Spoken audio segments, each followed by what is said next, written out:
Okay, sa videong ito, ipapakita ko naman kung paano malaman o may malaman kung ang function na to, f of x equals square root of 1 minus 2x, is continuous and differentiable at x equals 1/2.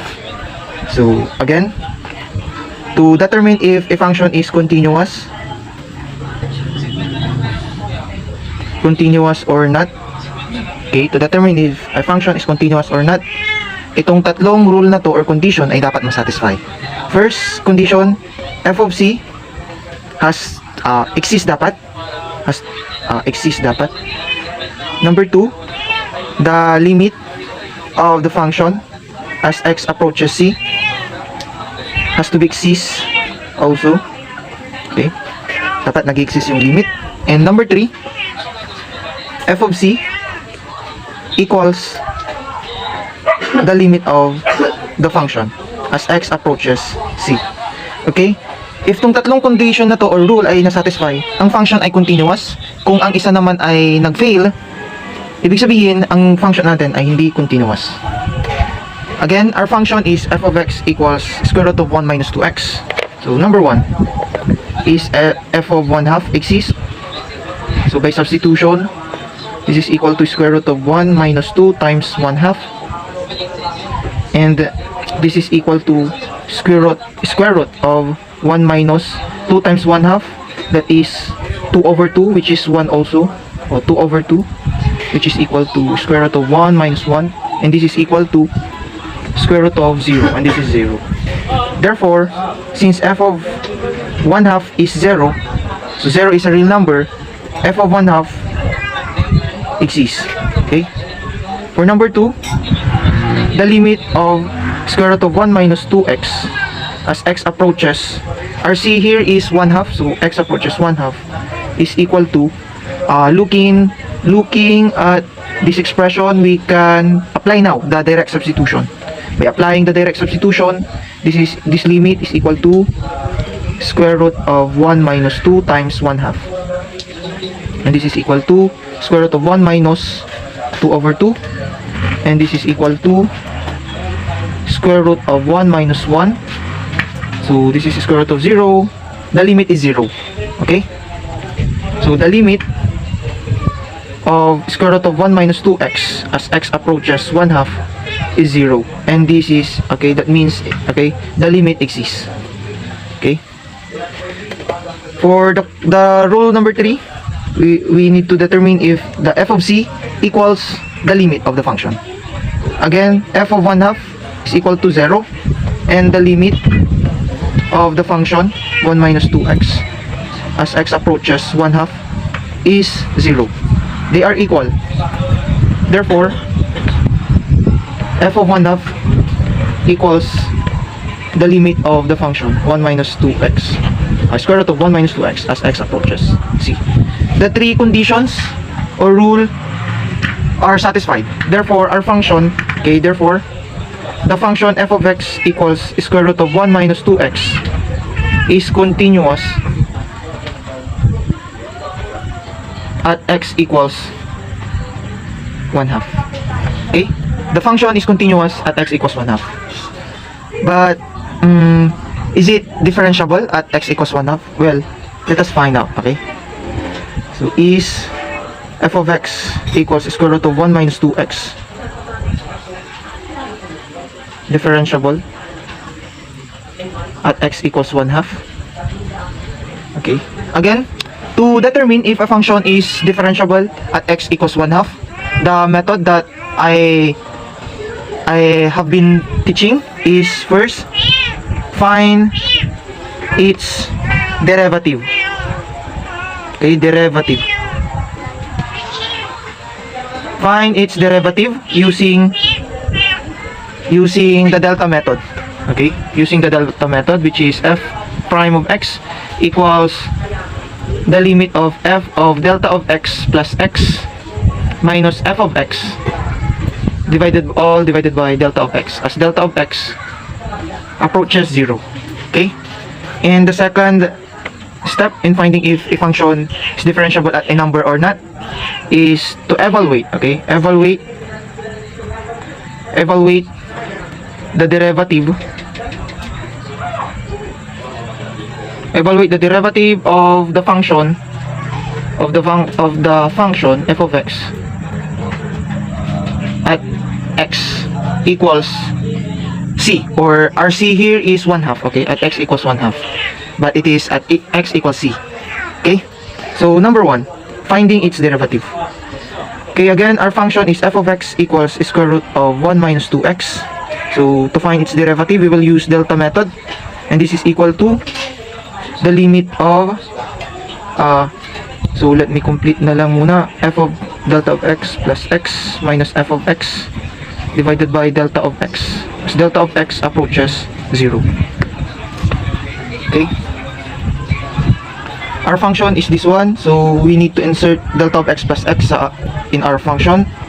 So limit of, by plugging in delta of x plus x, the function will become 1 minus 2 times delta of x plus x minus, our function is square root of 1 minus 2x, so minus 1 minus minus square root of 1 minus 2x divided by delta of x, as delta of x approaches 0. Okay, looking at this expression, this one, we cannot apply the direct substitution because if we will apply it, we will be having a 0 at the denominator, so this expression will become undefined. Therefore, we need to transform this expression into its another form. Okay, and in doing so, we need to multiply the expression by 1 over 1, but it is in the form of the conjugate of this numerator, and the conjugate of this numerator is 1 minus 2 times delta of x plus x minus square root of 1 minus 2x plus the square root of 1 minus 2x. So this is the conjugate of this expression. So the middle the operation must change into its opposite lang. Okay, since we need to multiply it by 1 over 1, so i-divide din natin ito by its equivalent. Okay, its equivalent, and this is delta of x plus square root of 1 minus 2x. Okay, so we will multiply this expression by this expression. Okay, multiply to square root of 1 minus 2 times delta of x plus square root of 1 minus 2x divided by square root of 1 minus 2 times delta of x plus square root of 1 minus 2x. Okay, now in this situation, this situation is similar to this problem, 1/2 times 1/3. And in multiplying a fraction, you just need to multiply the numerator to numerator, denominator to denominator. So this is equal to 1 times 1 all over 2 times 3, and this is equal to 1 over 6. So we will apply that. Okay, so this is equal to limit of square root of 1 minus 2 times delta of x plus x minus 1 minus 2x multiply to square root of 1 minus 2 times delta of x plus square root of 1 minus 2x, all divided by 2 delta of x times square root of 1 minus 2 times delta of x plus square root of 1 minus 2x. Okay, looking at the numerator, okay, this situation is equal to this scenario is equal to this scenario, x minus y times x plus y is equal to x squared minus y squared. So the product of the sum and difference of two numbers is equal to the difference of their squares. Okay, so this expression, okay, the numerator, as delta of x approaches 0, okay, the numerator is equal to, by applying this special product, okay, this is one of our special product, the numerator will become, so the x is square root of 1 minus 2 times delta of x plus x, so that is the x, so square root of 1 minus 2 times delta of x plus x will be raised, will have an exponent which is 2 minus the y is, okay, on this part the y is this square root of 1 minus 2x, so the square root of 1 minus 2x will have exponent 2. Okay? And just copy that denominator. Times square root of 1 minus 2 times delta of x plus x plus square root of 1 minus 2x. Okay? Focus on this expression. The square root of 1 minus 2 times delta of x plus x is equal to this exponential form. 1 minus 2 times delta of x plus x raised to 1/2. Okay? So if this, okay, in this expression, this has exponent 2. So therefore, this is equal to exponent 2. And look at this expression, we can apply a law of exponent, which is this one will be multiplied to this one, and this is equal to, okay, 2 over 2. And 2 over 2 is 1. Okay, simply 1. So therefore, this expression, okay, is equal to limit of, okay, makakancel na yan, 1 minus 2 times delta of x plus x. And that will apply also in this expression. So this is equal to minus 1 minus 2x. Okay, this will be cancelled. All divided by into, just copy the denominator, delta of x times square root of 1 minus 2 times delta of x plus x plus square root of 1 minus 2x as delta of x approaches 0.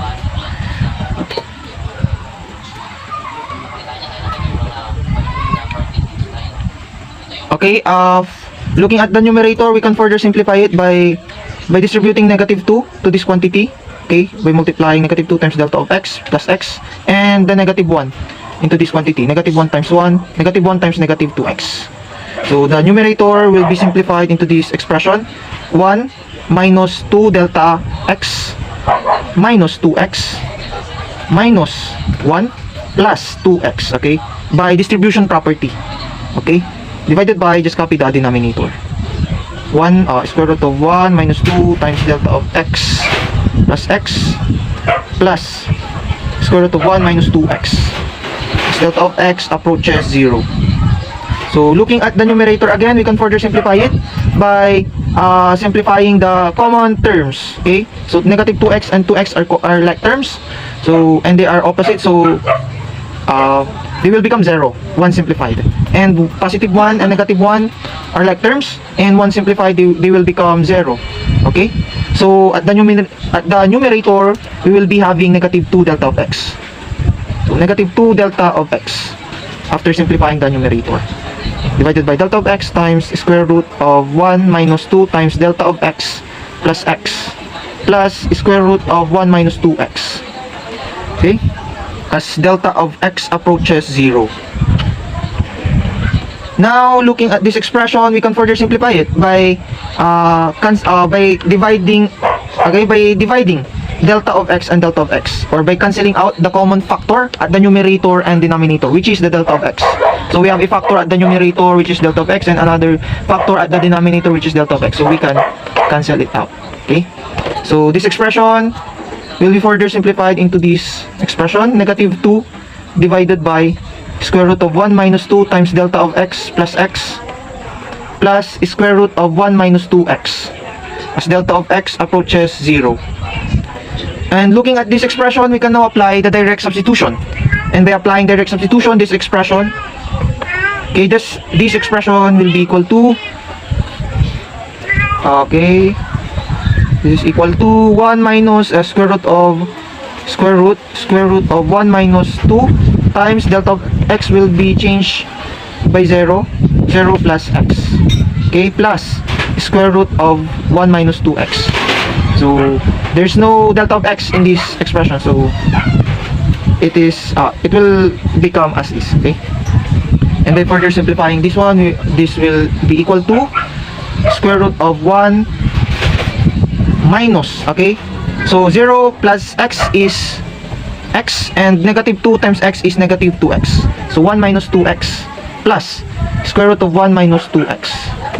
And this expression is equal to, so we have at the denominator, we have an equal radical expression, and by addition, if we have that scenario, we can combine the coefficient, okay, outside the radical sign, which is 1. So 1 plus 1, that is 2. So negative 2 equals negative 2 divided by 2 times square root of 1 minus 2x. Okay? And we can further simplify it by dividing negative 2 and 2. And this is equal to negative 1. So this is equal to negative 1 divided by square root of 1 minus 2x. So this is the derivative. Okay, this is the derivative of the function. Okay, this is the derivative of the function f of x equals square root of 1 minus 2x.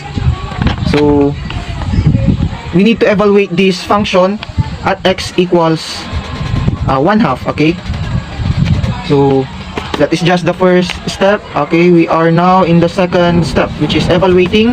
Again, the derivative is negative 1 over square root of 1 minus 2x. So we need to evaluate this at x equals 1/2. Okay, and by doing so, we will have, so this is equal to negative 1 divided by square root of 1 minus 2 times 1/2. Okay, we substituted in the 1/2, the value of x. This is equal to negative 1 over square root of 1 minus 2 over 2. And this is equal to negative 1 over square root of 1 minus 1.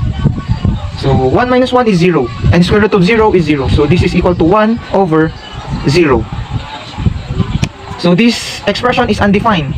Since our function, since the derivative of the function is undefined at x equals 1/2, therefore, the function f of x equals square root of 1 minus 2x is not differentiable.